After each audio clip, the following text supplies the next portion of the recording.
চট্টগ্রামে নানা আয়োজনে বসন্ত উৎসব উদযাপিত।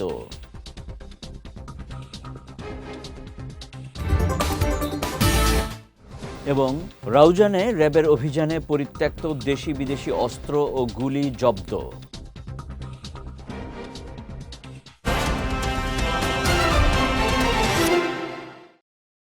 আসসালামু আলাইকুম। চট্টগ্রাম সংবাদে আমন্ত্রণ জানাচ্ছি আমি কনুজ শিকদার। শুনছিলেন শিরোনাম, এবারে বিস্তারিত। চট্টগ্রামের নানা আয়োজনে উদযাপিত হচ্ছে বসন্ত উৎসব। সকালে নগরীর খুলশী থানার আমবাগান এলাকায় অবস্থিত শহীদ ওয়াসিম পার্কে এই উৎসব উদযাপন করে বোধন আবৃত্তি পরিষদ সহ বিভিন্ন সামাজিক ও সাংস্কৃতিক সংগঠন। সকাল ৮টা থেকে শুরু হয়ে দুপুর ২টা পর্যন্ত চলে এই উৎসব, যা এলাকার শিশু, তরুণ ও প্রাপ্তবয়স্ক সকলের জন্য আনন্দ ঘন পরিবেশ তৈরি করে। উৎসবের মূল আকর্ষণ ছিল নৃত্য, গান ও আবৃত্তি। এছাড়া বিভিন্ন সাংস্কৃতিক সংগঠন পার্কের খোলা প্রাঙ্গণে বসন্ত বরণ উপলক্ষে গান, কবিতা ও নৃত্যের মাধ্যমে বসন্তের আগমন উদযাপন করে। এ সময় রঙিন পোশাক আর ঐতিহ্যবাহী সাজে অংশগ্রহণকারীরা পার্ককে প্রাণবন্ত করে তোলে। এদিকে এমন আয়োজন শুধু বিনোদন নয়, বরং কৃষ্টি সংস্কৃতির প্রতি নতুন প্রজন্মের আগ্রহ জাগানোর একটি গুরুত্বপূর্ণ উদ্যোগ বলে জানায় দর্শনার্থীরা।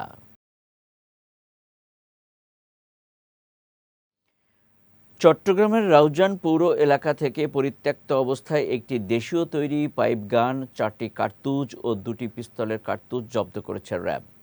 সকালে গণমাধ্যমে পাঠানো এক সংবাদ বিজ্ঞপ্তিতে বিষয়টি নিশ্চিত করেছেন র্যাব 7-এর সিনিয়র সহকারী পরিচালক ARM মোজাফফর হোসেন।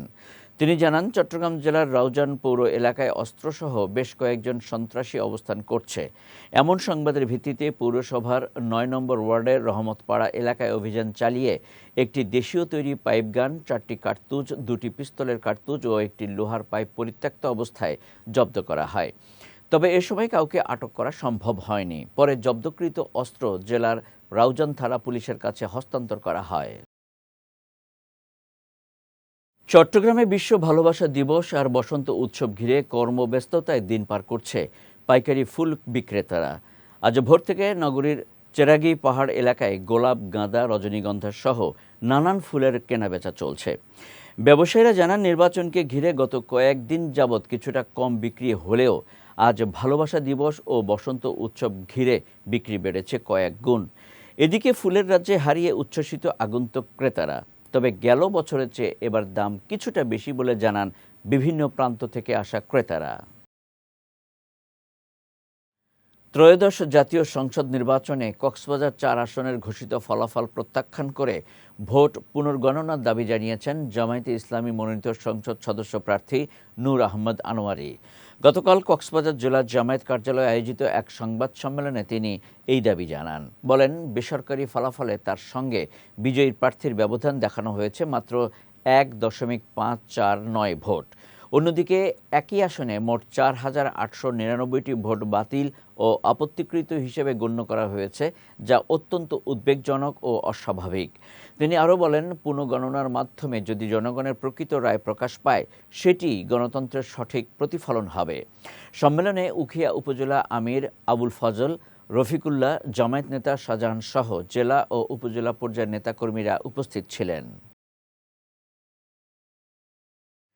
চট্টগ্রামের সার্বিক উন্নয়নের জন্য সাংবাদিকদের ইতিবাচক, দায়িত্বশীল ও বস্তুনিষ্ঠ ভূমিকা রাখার আহ্বান জানিয়েছেন চট্টগ্রাম 6 আসনের নবনির্বাচিত সংসদ সদস্য গিয়াসউদ্দিন কাদের চৌধুরী। গতকাল বিকেলে রাউজান প্রেস ক্লাবের উদ্যোগে নিজ বাসভবনে আয়োজিত ফুলেল শুভেচ্ছা বিনিময় অনুষ্ঠানে তিনি এই আহ্বান জানান। বলেন, উন্নয়নমূলক কর্মকাণ্ডের পাশাপাশি যে কোনো অনিয়ম, অসঙ্গতি নিরপেক্ষভাবে তুলে ধরা জরুরি। এ সময় উপস্থিত ছিলেন রাউজান প্রেস ক্লাবের আজীবন সদস্য জাহিদুল আলম, তৈয়ব চৌধুরী, নবনির্বাচিত সভাপতি কাজী সরওয়ার খান মঞ্জু, সহসভাপতি মিলন বড়ুয়া ও দিদারুল আলম সহ অনেকে। জনগণের আস্থা ও ভালোবাসার প্রতিদান দিতে সর্বোচ্চ আন্তরিকতা নিয়ে কাজ করার অঙ্গীকার করেছেন চট্টগ্রাম 10 আসনে নির্বাচিত বিএনপি প্রার্থী সাঈদ আল নোমান। গতকাল বিকেলে বিএনপির সাবেক ভাইস চেয়ারম্যান ও বীর মুক্তিযোদ্ধা মরহুম আবদুল্লাহ আল নোমানের কবর জিয়ারত শেষে তিনি এই অঙ্গীকার করেন। বলেন, এই বিজয় ব্যক্তিগত নয়, এটি জনগণের বিজয়। জনগণ সত্য ও ন্যায়ের পক্ষে রায় দিয়েছে। এলাকার উন্নয়ন, কর্মসংস্থান সৃষ্টি এবং নাগরিক সেবা নিশ্চিত করাই প্রধান অগ্রাধিকার থাকবে বলে জানান তিনি। পাশাপাশি সকল নেতাকর্মী ও সর্বস্তরের জনসাধারণের প্রতি কৃতজ্ঞতা ও শ্রদ্ধা নিবেদন করেন সাইদ আল নোমান। এ সময় উপস্থিত ছিলেন বিএনপি অঙ্গ ও সহযোগী সংগঠনের সিনিয়র নেতাকর্মী ও পরিবারের সদস্যরা। চট্টগ্রাম ১১ আসনে বিএনপি মনোনীত প্রার্থী আমির খসরু মাহমুদ চৌধুরী বিপুল ভোটে বিজয়ী হওয়ায় দোয়া মাহফিল অনুষ্ঠিত হয়েছে। গতকাল চট্টগ্রাম বিভাগীয় শ্রমিক দলের সহ সাধারণ সম্পাদক ইব্রাহিম ফরাজির উদ্যোগে তার নিজ কার্যালয়ে এর আয়োজন করা হয়। এ সময় তরুণ দলের কেন্দ্রীয় কমিটির সহ সভাপতি মোহাম্মদ রাসেল মির্জা, সিএনজি অটোরিকশা শ্রমিক দলের চট্টগ্রাম মহানগর সভাপতি মোহাম্মদ রাকিব উদ্দিন, মোহাম্মদ কপিল উদ্দিন সহ বিএনপি ও অঙ্গ সংগঠনের নেতাকর্মীরা উপস্থিত ছিলেন। পরে বিএনপির প্রতিষ্ঠাতা শহীদ প্রেসিডেন্ট জিয়াউর রহমান, সাবেক প্রধানমন্ত্রী বেগম খালেদা জিয়ার বিদেহী আত্মার মাগফেরাত কামনা ও বিএনপি চেয়ারম্যান তারেক রহমানের সুস্বাস্থ্য এবং দীর্ঘায়ু কামনা করে বিশেষ মোনাজাত অনুষ্ঠিত হয়। রাঙামাটিতে সাম্প্রদায়িক সম্প্রীতি রক্ষাসহ সকলকে নিয়ে কাজ করার অঙ্গীকার করেছেন রাঙামাটি ২৯৯ নম্বর আসনের নবনির্বাচিত বিএনপি মনোনীত সংসদ সদস্য দীপেন দেওয়ান। গতকাল বিকেলে দলীয় কার্যালয়ে জেলা ও উপজেলা বিএনপি নেতাদের সঙ্গে শুভেচ্ছা বিনিময় ও মতবিনিময়কালে তিনি এই অঙ্গীকার করেন। বলেন, এই বিজয়ের মধ্য দিয়ে গণতন্ত্রের বিজয় হয়েছে। মানুষ তার গণতান্ত্রিক মত প্রকাশ করতে সক্ষম হয়েছে। এ সময় প্রতিটি মানুষের কল্যাণের জন্য কাজ করার অঙ্গীকার করেন দীপেন দেওয়ান। মতবিনিময়কালে ধানের শীষের নির্বাচন পরিচালনা আহ্বায়ক সাইফুল ইসলাম চৌধুরী ভুট্টো ও প্রধান এজেন্ট সাইফুল ইসলাম পনির এবং অঙ্গ ও সংগঠনের নেতাকর্মীরা উপস্থিত ছিলেন। কক্সবাজারের আলীর জাহাল এলাকায় জমি দখল, প্রাণনাশের হুমকি থেকে পরিত্রাণ পেতে সংবাদ সম্মেলন করেছে কেপি দাস নামের অবসরপ্রাপ্ত এক পরিবার পরিকল্পনা কর্মকর্তা। গতকাল কক্সবাজার প্রেস ক্লাবে এই সংবাদ সম্মেলন অনুষ্ঠিত হয়।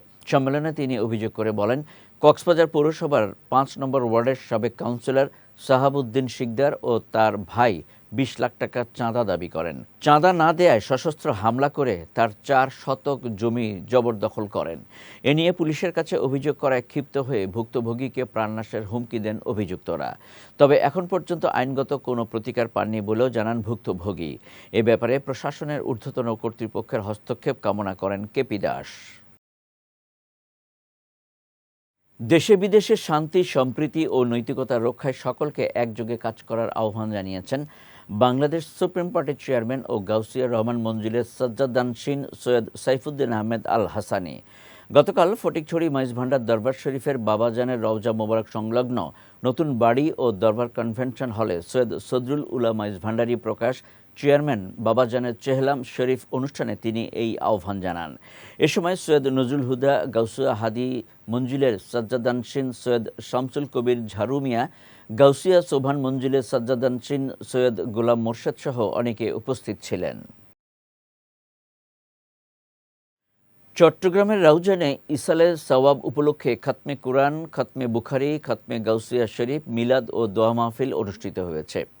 গতকাল আলহাজ জাফর স্টিল ট্রাস্টের ব্যবস্থাপনায় ও গাউসিয়া কমিটি বদুমুন্সিপাড়া শাখার সহযোগিতায় এসবের আয়োজন করা হয়। মোহাম্মদ জাফরের সভাপতিত্বে আয়োজনে প্রধান মেহমান হিসেবে শাহিদুর রহমান হাশেমি ও প্রধান অতিথি হিসেবে সাবেক ইউনিয়ন পরিষদ চেয়ারম্যান মোহাম্মদ রমজান আলী উপস্থিত ছিলেন। বিশেষ অতিথি ছিলেন সমাজসেবক দৌলতুর রহমান। এছাড়া উপস্থিত ছিলেন নুরুল মনোয়ার, আবু তাহের কাদেরী, আবু মুশতাক কাদেরী, সেলিমউদ্দিন রেজভী সহ অন্যান্যরা। চট্টগ্রাম সংবাদ শেষ করার আগে শিরোনামগুলো দেখে নিচ্ছি আরও একবার।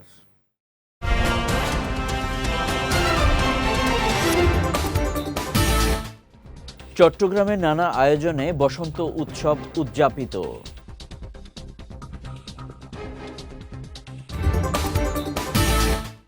এবং রাউজানে র্যাবের অভিযানে পরিত্যক্ত দেশি বিদেশি অস্ত্র ও গুলি জব্দ।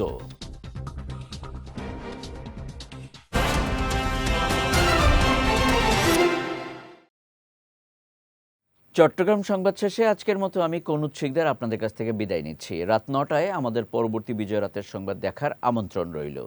এছাড়াও আজকের চট্টগ্রাম সংবাদের ভিডিও দেখতে পারেন আমাদের ইউটিউব এবং ফেসবুক পেজে। আমাদের ইউটিউব হলো youtube.com/BJTVOfficial এবং আমাদের ফেসবুক পেজ হলো facebook.com/BJTVLimited। এতক্ষণ সঙ্গে থাকার জন্য ধন্যবাদ সবাইকে।